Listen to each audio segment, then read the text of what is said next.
Apple on the monthly. I hope you guys got in when I told you at 237 if we could break and hold, we were going to rip, because that is what we have done, and it has been beautiful. If you're looking at Apple historically, you can see that we kind of hang out in a range and then we push higher, then we chop in a range and we push higher. So we chopped in this range, and this was like 6 months. It was forever. But man, when we break out, we break out. So my contracts are already up over 500% from that 237 break. So I hope you guys jumped in with me at the break.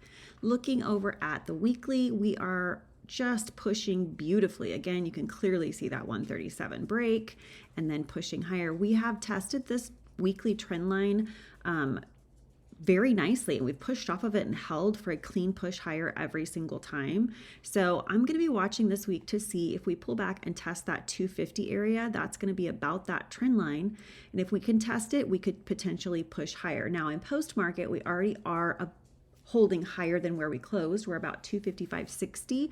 So I'm curious to see, are we going to get that pullback down to the trend line and then push like we have been doing historically? That would be a good area to buy the dip for Apple, but let's see if it does it yet again. We've had 4 beautiful straight weeks of just pushing higher. Okay, Apple on the daily. So if you look at the daily, we've struggled kind of moving sideways through here. This was, I believe, FOMC on Wednesday. So we definitely pulled back down into this chop zone. We tapped the top of it and then we pushed right back up. So here's our nice pullback, buying the dip, and then another rip. And we're already past this in post again. So definitely another opportunity to watch for buying that dip and then getting in on the push if you did not get in on the swing.